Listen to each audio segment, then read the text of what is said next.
L'océan est un vaste royaume dominé par des forces titanesques. Ce territoire immense est la demeure des plus gros animaux de notre planète. Il étire ses étendues infinies loin de tout rivage, et jusqu'à des milliers de mètres de profondeur. Le calme apparent qui règne sous sa surface est parfois troublé par de brusques accès de frénésie. Mais lorsque le soleil sombre à l'horizon, il révèle un nouveau visage. Des millions d'animaux remontent des profondeurs. Ces créatures singulières et inconnues prolifèrent dans l'obscurité la plus totale.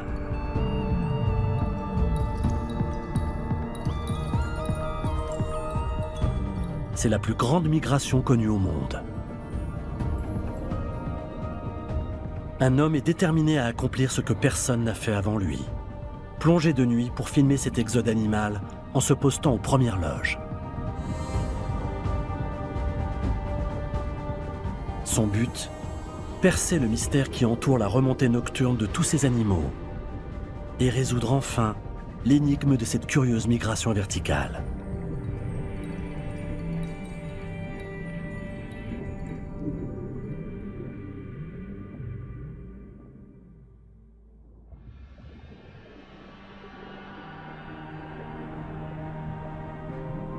Biologiste et caméraman sous-marin renommé, Rick Rosenthal filme depuis plus de 30 ans les hôtes du Grand Bleu.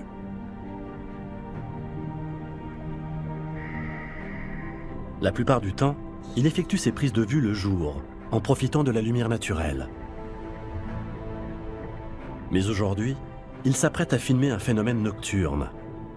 Une migration verticale à grande échelle, au cours de laquelle des millions d'animaux vont remonter des abysses pour se nourrir de plancton près de la surface.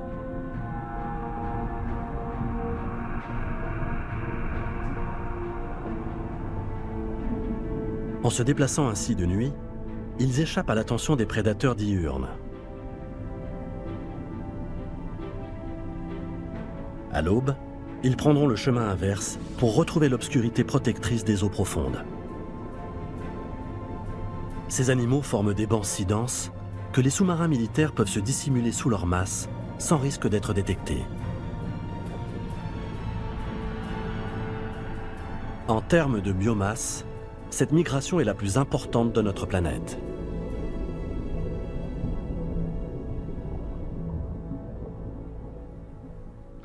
J'ai eu la grande chance de filmer énormément d'animaux et d'événements naturels incroyables en plein océan. Mais il y a une chose que je n'ai jamais encore filmée, c'est la migration la nuit des habitants des abysses vers la surface. Il y a plusieurs années, alors que je plongeais au large du Costa Rica, j'ai eu le plaisir d'assister à un ballet aquatique de raie mobula, qu'on appelle diable des mers. Il y avait aussi des dizaines de poissons juvéniles comme des bébés espadons voiliers qu'on n'avait jamais vus. C'est ce qui m'a donné envie de filmer dans le noir. Ce que j'ai voulu faire, c'est aller au large, la nuit, plonger avec ma caméra et filmer cette grande migration verticale.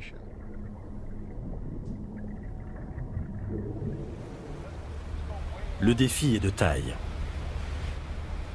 La migration verticale ne se déroule qu'en haute mer et dans certaines zones. Rick va devoir s'appuyer sur ses 30 années d'expérience pour repérer l'endroit idéal et le bon moment. En journée, certains signes imperceptibles l'orientent vers des lieux où les animaux se rassemblent en profondeur. C'est là qu'il a le plus de chances de filmer une activité nocturne. Sa quête débute dans la zone tropicale du Pacifique.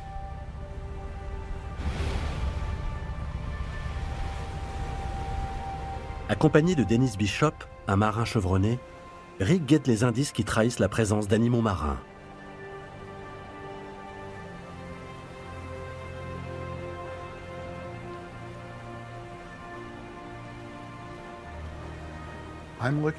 Je regarde si des oiseaux volent au ras des vagues. Je guette le souffle d'un dauphin ou d'une baleine à l'horizon. Et j'observe aussi les poissons qui fendent l'eau ou qui sautent à la surface.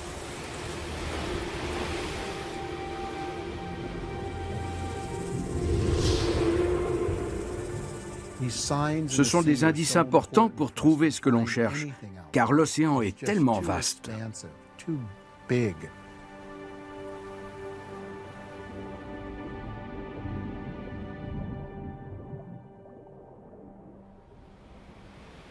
Rick s'attarde dans les parages car il a aperçu le souffle d'une baleine. Celle-ci a peut-être déjà quitté la zone, mais une nappe d'eau étale laisse penser que quelque chose de gros se cache en profondeur.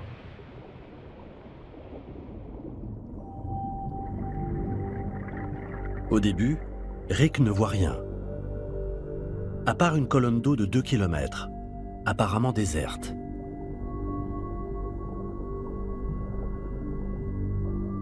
Jusqu'à ce que des ombres se dessinent.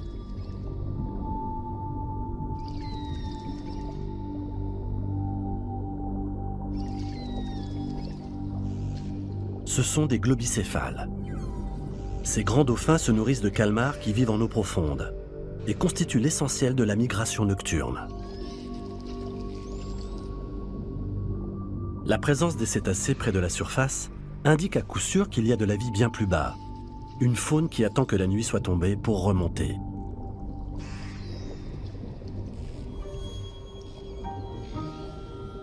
Une autre silhouette émerge du Grand Bleu, celle d'un requin océanique.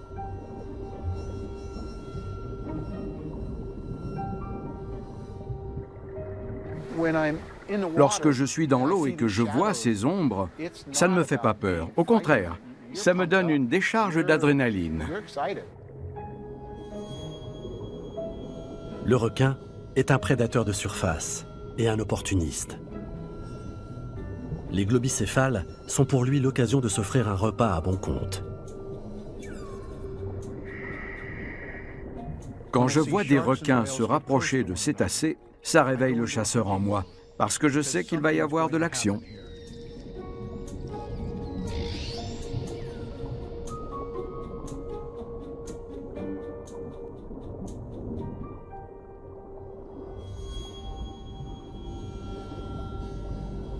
Le requin essaie d'effrayer les dauphins pour qu'ils défèquent avant de plonger.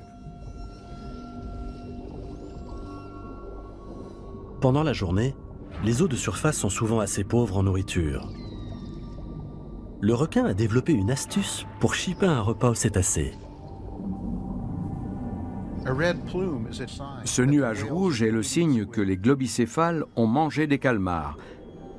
Le requin se jette alors sur des morceaux de calmar encore entiers dans le nuage d'excréments.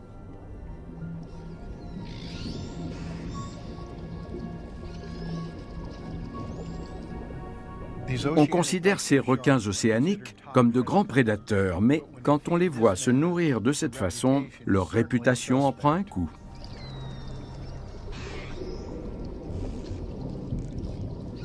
Les globicéphales regagnent les abysses. Ces animaux peuvent descendre jusqu'à 600 mètres de profondeur. C'est beaucoup trop pour que Rick ou même le requin puissent les suivre. Cette capacité leur permet de chasser des calmars toute la journée. La plupart des autres prédateurs, eux, doivent attendre la nuit et la migration verticale. Le requin poursuit sa route. Tous ces animaux sont des nomades. Ils passent leur vie à errer à la recherche de nourriture ou d'un partenaire. Pour l'instant, Rick est à nouveau seul. Mais la rencontre avec les globicéphales lui indique que cette zone a du potentiel. Il décide donc de rester et d'attendre la suite des événements.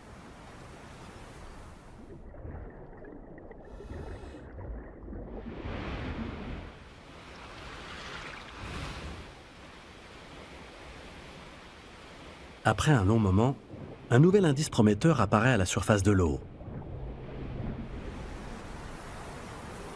À la confluence de deux courants, les nutriments portés par les deux masses d'eau se concentrent le long d'une ligne fertile qui rompt la monotonie de l'océan.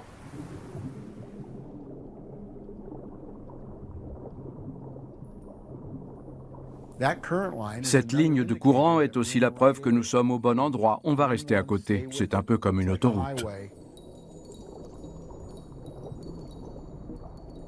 Le phytoplancton prolifère à ce carrefour océanique.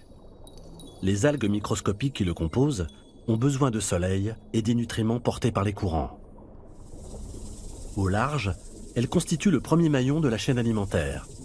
Une aubaine pour ce banc d'anchois qui vit près de la surface. Mais ces derniers ont un problème.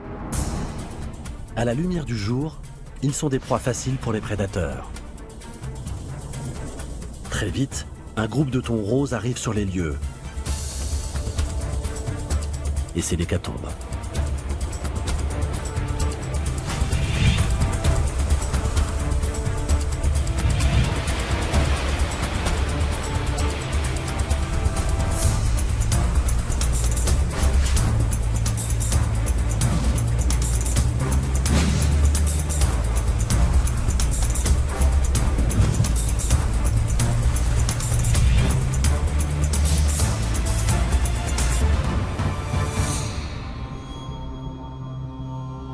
Quelques minutes plus tard, alors qu'un requin soyeux arrive à son tour, il ne reste qu'une poignée d'anchois. Le prédateur doit se contenter des proies blessées que les thons lui ont abandonnées.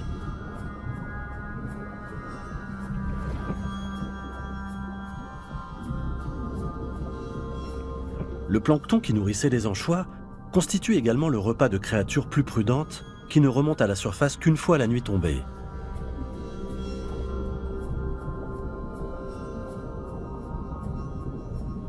Je crois qu'on n'est pas loin. Il y a pas mal de plancton et de petits poissons dans l'eau. On dérive au-dessus d'un canyon sous-marin assez profond. Le repérage a fini par payer.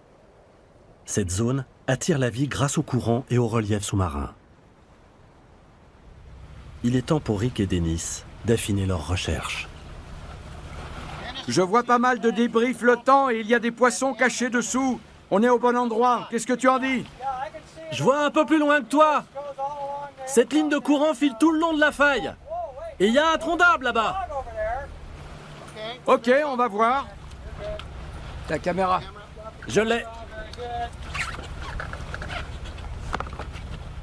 Passe-moi tes palmes. Dennis a repéré un tronc d'arbre qui dérive un peu plus loin.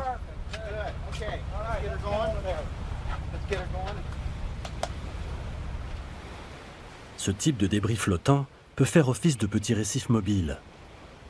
Il offre un abri à plusieurs espèces de poissons. S'il y a déjà de l'activité ici le jour, il y a toutes les chances pour que Rick se retrouve au milieu de l'action une fois la nuit tombée. Dès qu'on est un peu plus près, je m'en rapproche à la nage. Entendu!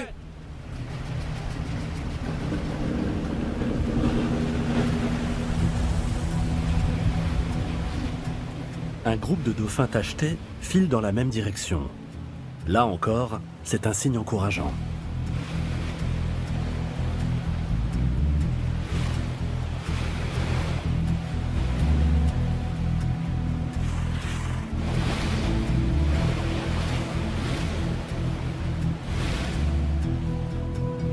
Rick entre dans l'eau à quelques centaines de mètres du bois flottant.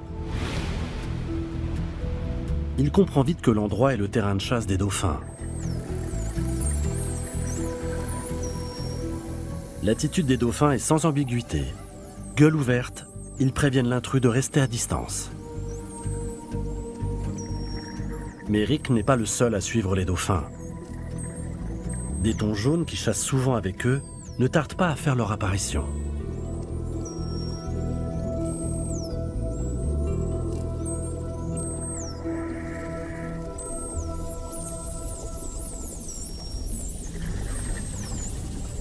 Nul ne sait pourquoi l'activité est aussi intense sous les débris à la dérive.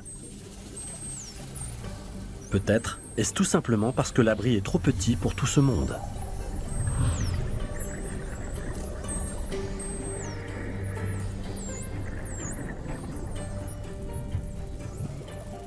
Enfin, Rick se retrouve au centre de l'action.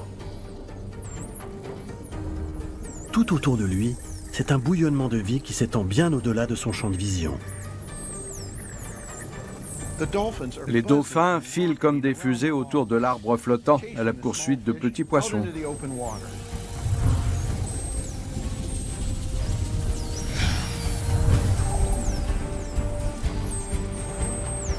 certaines espèces passeront toute leur vie sous ce bois mort. Comment elles parviennent à repérer un récif aussi petit dans l'immensité de l'océan reste un mystère.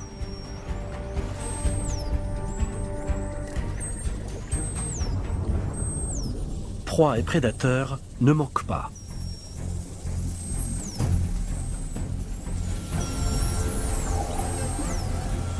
Un requin à pointe noire fait son apparition. Rick sait qu'il doit rester sur ses gardes. Être un petit poisson caché sous une souche, c'est une chose, mais être un plongeur, c'est pas pareil. On est à découvert et on devient une cible légitime dans cette masse d'animaux qui viennent se nourrir.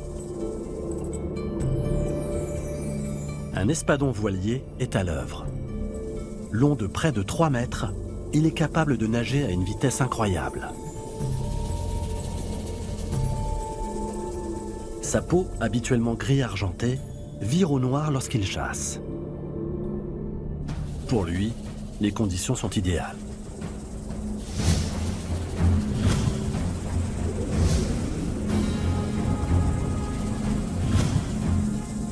Les prédateurs sont capables de parcourir des centaines de kilomètres pour un festin pareil.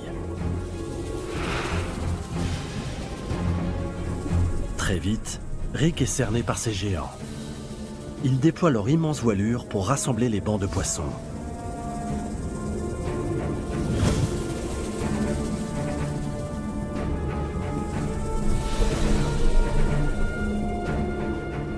Puis, ils fondent tour à tour dans la masse poissonneuse pour se nourrir.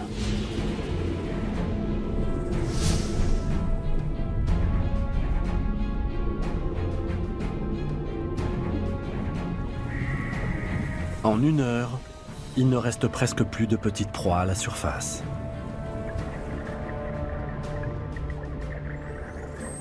Alors que le jour décline, les prédateurs s'enfoncent vers les profondeurs à la rencontre des créatures abyssales qui vont entamer leur remontée. Rick peut plonger en apnée jusqu'à plus de 20 mètres. Mais la migration verticale est encore probablement à plusieurs centaines de mètres de profondeur. Il devra patienter un moment. Déceler une telle concentration de proies et de prédateurs dans le noir ne sera pas une mince affaire.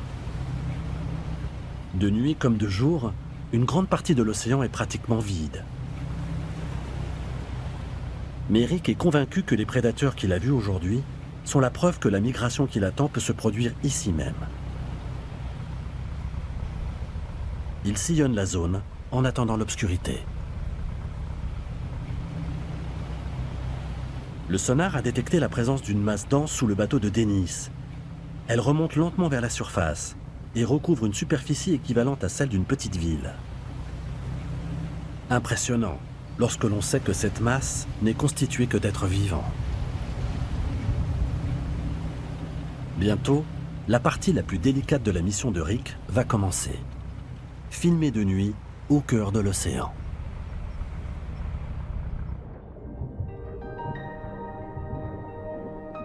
Cette petite tortue lutte se nourrit d'animaux gélatineux.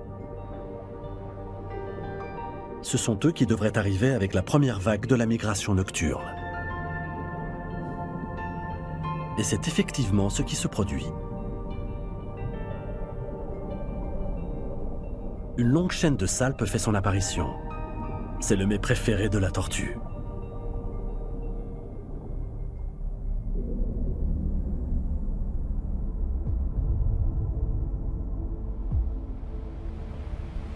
Filmer de nuit est difficile et dangereux. La moindre erreur peut être fatale. Si le bateau dérive avec le vent et les courants, le plongeur peut très vite se retrouver isolé. Les torches aideront Rick à s'orienter une fois sous l'eau. Il a également prévu de petites lampes utilisées comme leurre la nuit par les pêcheurs.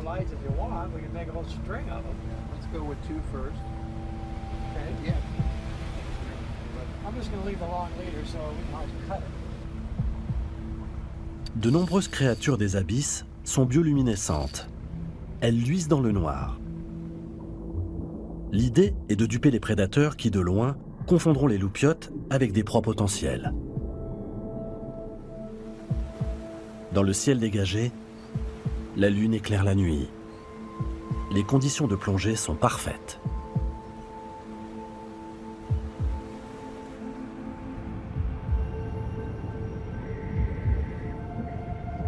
Rick se met à l'affût sous le bateau, à une dizaine de mètres au-dessus des loupiotes.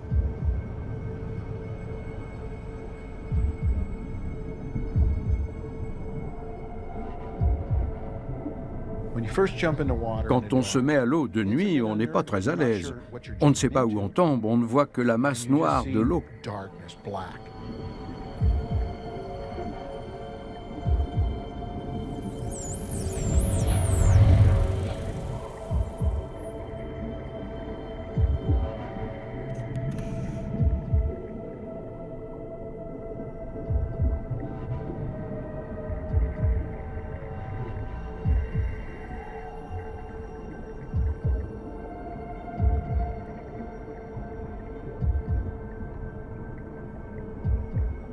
D'étranges créatures remontent des profondeurs.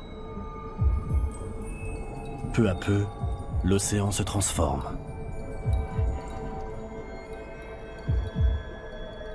Un siphonophore déroule sa silhouette filiforme.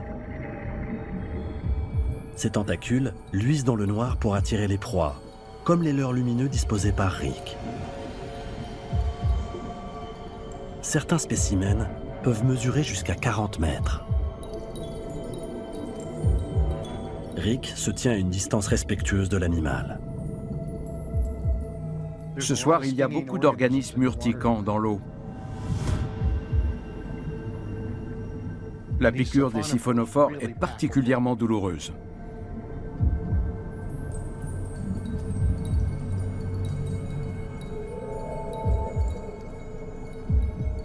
Voici un pyrosome, lui aussi bioluminescent comme nombre de créatures abyssales. Chaque espèce utilise la lumière à des fins différentes. Attirer une proie, distraire les prédateurs ou se signaler à un partenaire.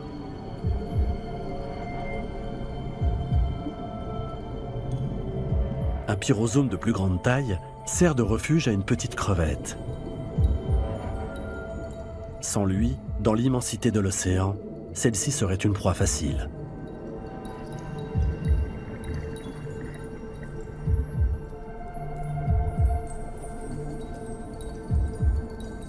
Une jeune crevette mante joue dans le courant.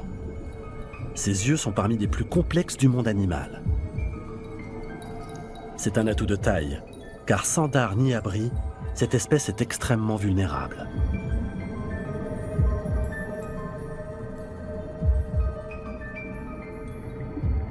Malgré ces rencontres remarquables, Rick est déçu. Il a croisé bien moins d'espèces que prévu.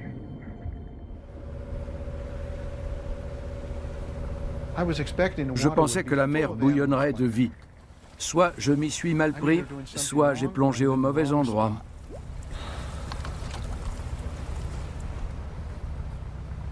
Sur son sonar, Dennis voit toujours la couche de biomasse très dense.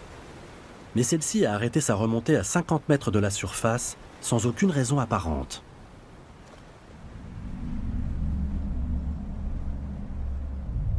Rick est convaincu qu'il doit en apprendre davantage avant de plonger à nouveau.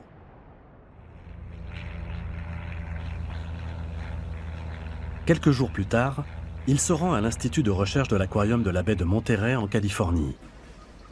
C'est là qu'il espère trouver des réponses à ces questions. Avec une équipe de scientifiques de l'Institut, il embarque à bord du Rachel Carson. L'Institut a mis au point des technologies sophistiquées pour étudier les grands fonds. Il est à la pointe en matière de recherche sur la migration verticale. J'espère que les chercheurs me donneront les réponses dont j'ai besoin pour filmer cet événement exceptionnel.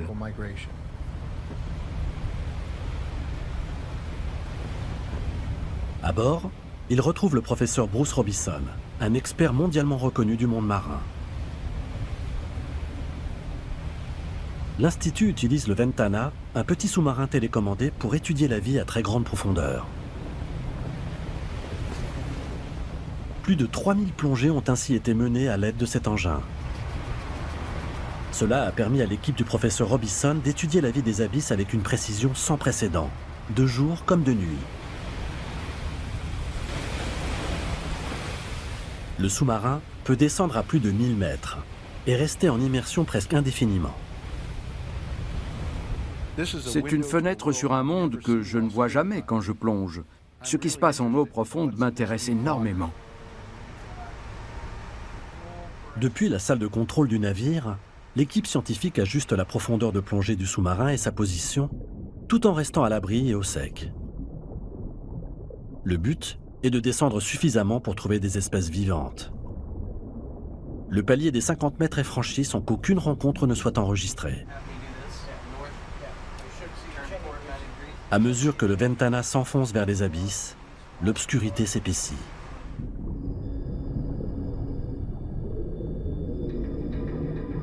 À moins 200 mètres, il n'y a pratiquement plus de lumière et des animaux commencent à émerger de l'ombre. D'abord, des tout petits. Puis, une méduse de 6 cm de diamètre.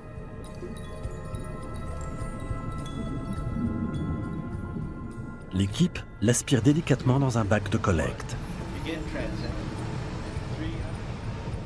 Auparavant, les prélèvements dans le milieu naturel s'effectuaient à l'aide d'un filet. Et les animaux fragiles comme les méduses ne survivaient pas à l'opération. Ce nouveau système a permis la découverte de nombreuses espèces nouvelles.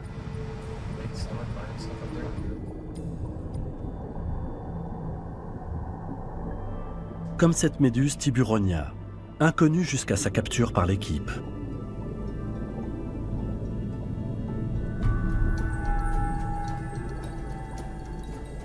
À ces profondeurs, c'est tout un univers rempli d'espèces étranges qui se dévoilent.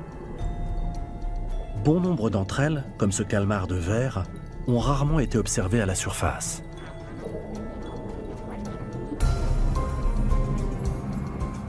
La plupart de ces créatures invertébrées se nourrissent de plancton. Leur corps gélatineux est parfaitement adapté à la pression écrasante qui règne ici.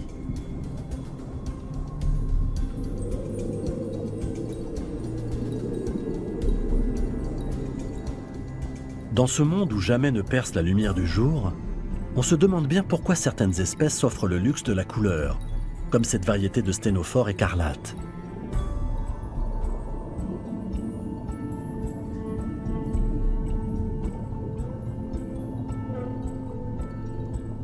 Même dans le noir, les prédateurs guettent.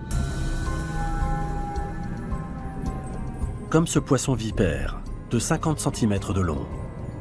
Chasseur redoutable, il peut vivre une bonne trentaine d'années.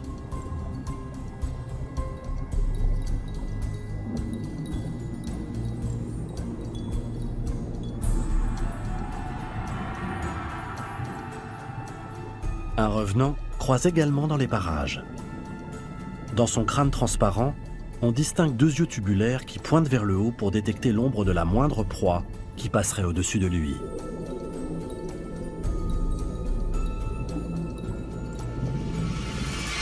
Ou les pièges tendus par les hommes.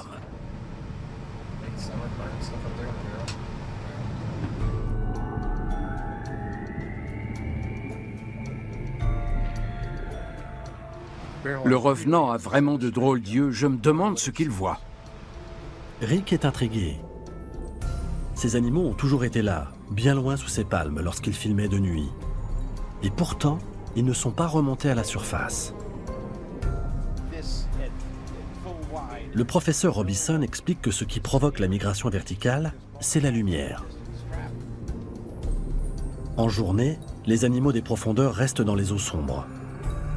Ils profitent de la nuit pour remonter se nourrir à la surface en étant moins détectables par leurs prédateurs. Au petit matin, ils regagnent leur terrain de prédilection bien loin sous la surface. Mais ces amateurs d'obscurité ont besoin de se maintenir dans une zone où la luminosité est très faible. Ils ne remontent donc la nuit à la surface de l'eau que si la luminosité y est aussi très faible, ce qui n'est pas le cas les nuits de pleine lune.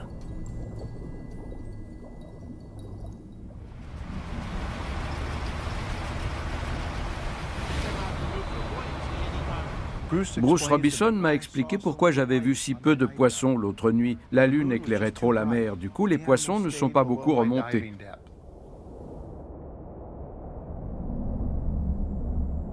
Rick devra retenter son expérience en tenant compte de ce paramètre.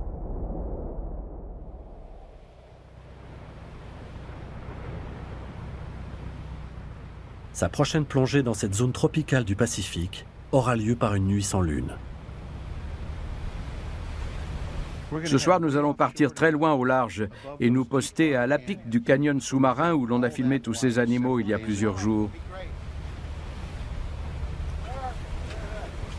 Rick et Dennis espèrent que l'endroit qu'ils ont déjà repéré sera de nouveau actif par une nuit suffisamment noire.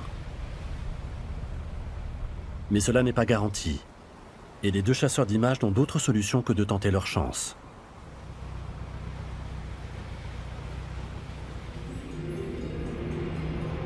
Si les lumières de la caméra et du bateau paraissent très fortes, elles sont en réalité bien plus faibles que la lumière de la Lune qui éclairait la zone lors de leur première tentative.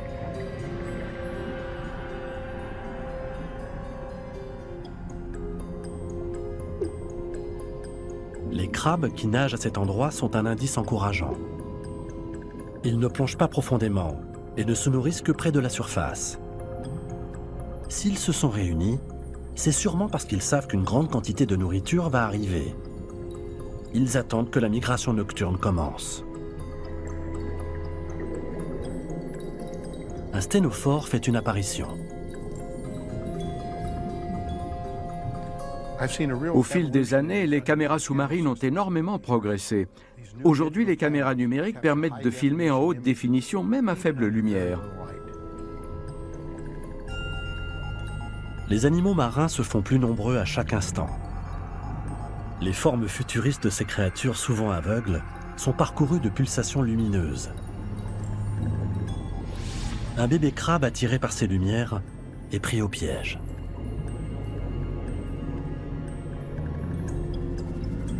Il lutte et se débat dans les filaments collants et réussit à s'échapper.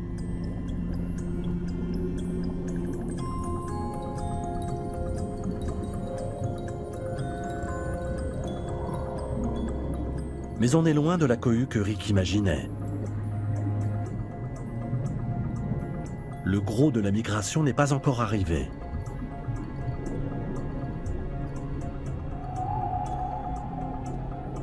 J'ai l'impression de dériver dans l'espace et de voir passer de nouvelles formes de vie. Je ne sais jamais sur quoi je vais tomber. Des comètes macro surgissent de l'ombre, prêtes à se régaler de plancton.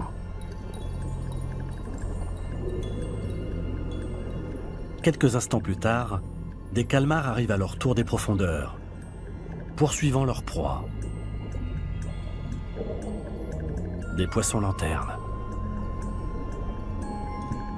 Très nombreux dans les fonds abyssaux et parfaitement adaptés à la vie dans l'obscurité, ces derniers possèdent des taches luminescentes sur les flancs pour égarer leurs prédateurs.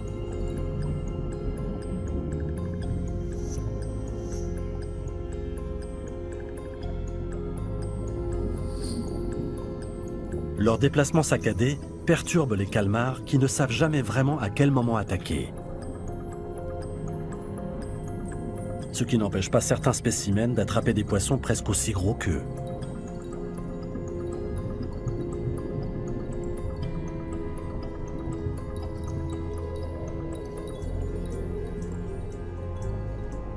Mais les calmars ne sont ni les plus malins, ni les plus forts. À leur tour, ils sont la cible de prédateurs plus gros.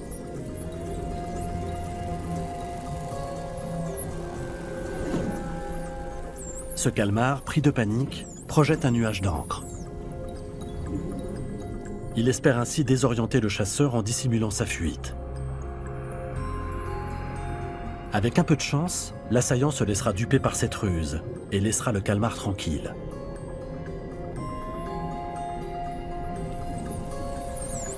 Hélas, les dauphins utilisent leur sonar pour chasser. Le nuage d'encre sera sans effet. Les calmars fuient.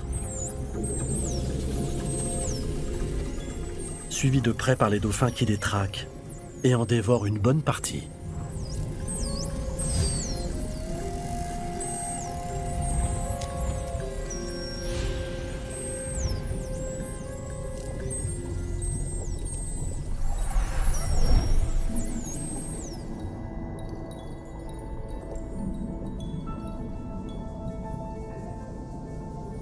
Pour Rick, voici la plus grande surprise de la soirée. Le passage d'un jeune marlin de quelques centimètres de long. Ce bébé marlin est une créature magnifique. Ça faisait longtemps que j'en cherchais un, et voilà que je peux en voir un de nuit. C'est un cousin de l'espadon voilier qui l'a vu plus tôt. S'il parvient à l'âge adulte, il fera plus de 2 mètres et pèsera jusqu'à 35 kilos.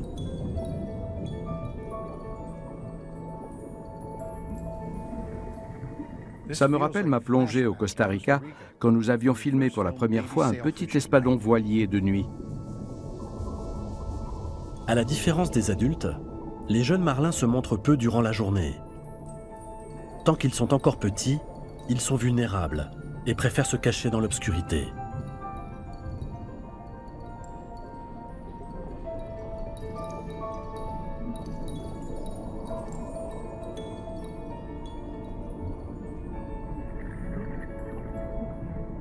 Le marlin parti, la mer paraît à nouveau vide.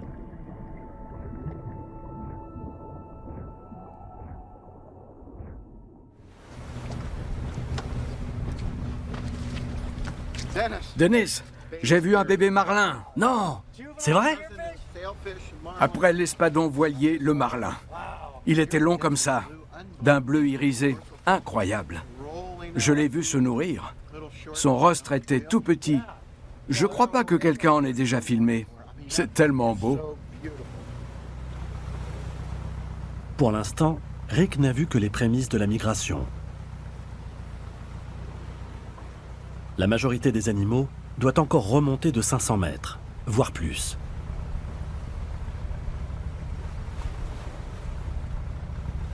Rick compte bien replonger plus tard dans la nuit.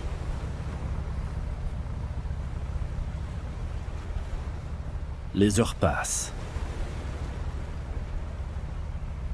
Rick et Dennis scrutent le sonar de bord avec inquiétude. Sur l'écran, ils visualisent la couche épaisse formée par les animaux qui entament leur remontée à plusieurs dizaines de mètres sous le bateau. Fait-il assez sombre pour qu'ils atteignent la surface? Un requin décrit des cercles autour du bateau. La présence de gros prédateurs est le signe que d'autres animaux sont en train de remonter. La migration verticale doit être proche de son apogée. Il est temps de se préparer à plonger.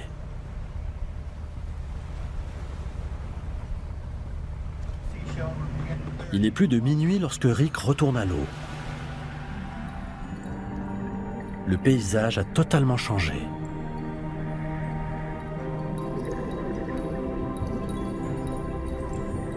La mer est chargée d'une bouillie de plancton qui n'était pas là quelques heures auparavant. La deuxième plongée était différente. L'eau grouillait de petits animaux. J'avais l'impression de filmer le blizzard. Une raie manta est arrivée pour le festin. Cette géante de 5 mètres se gorge de créatures microscopiques.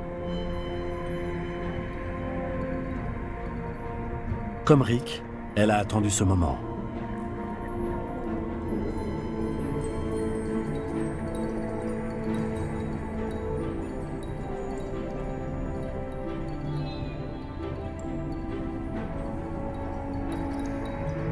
Les animaux microscopiques forment une couche si dense qu'on la confond parfois avec le fond marin.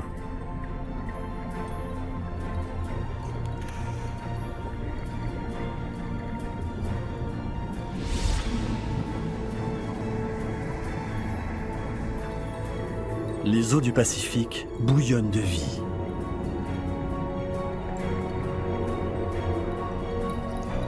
C'est la plus grande migration de notre planète.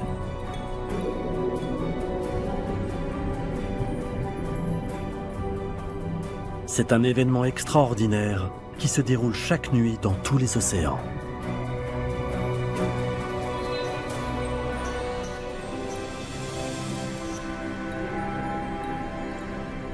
Des millions d'animaux se déplacent au gré des variations de lumière.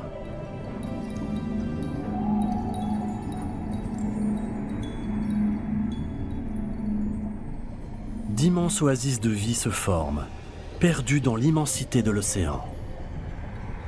Pour les trouver, il suffit de savoir où et quand les chercher.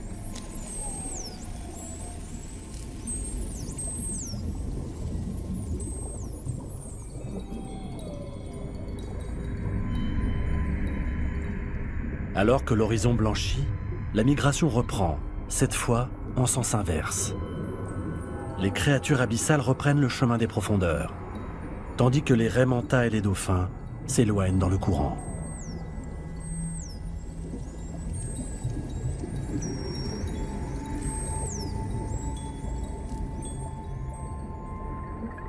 Rick est à nouveau seul. Son rendez-vous extraordinaire est terminé.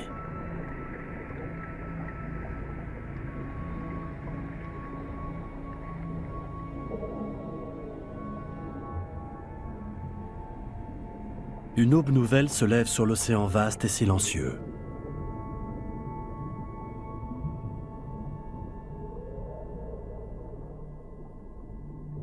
Le soleil qui darde ses rayons nourrit le plancton dont dépendent les créatures du monde des ténèbres. Pour Rick, il y aura toujours de nouvelles créatures à filmer, toujours de nouvelles rencontres à vivre en eau profonde.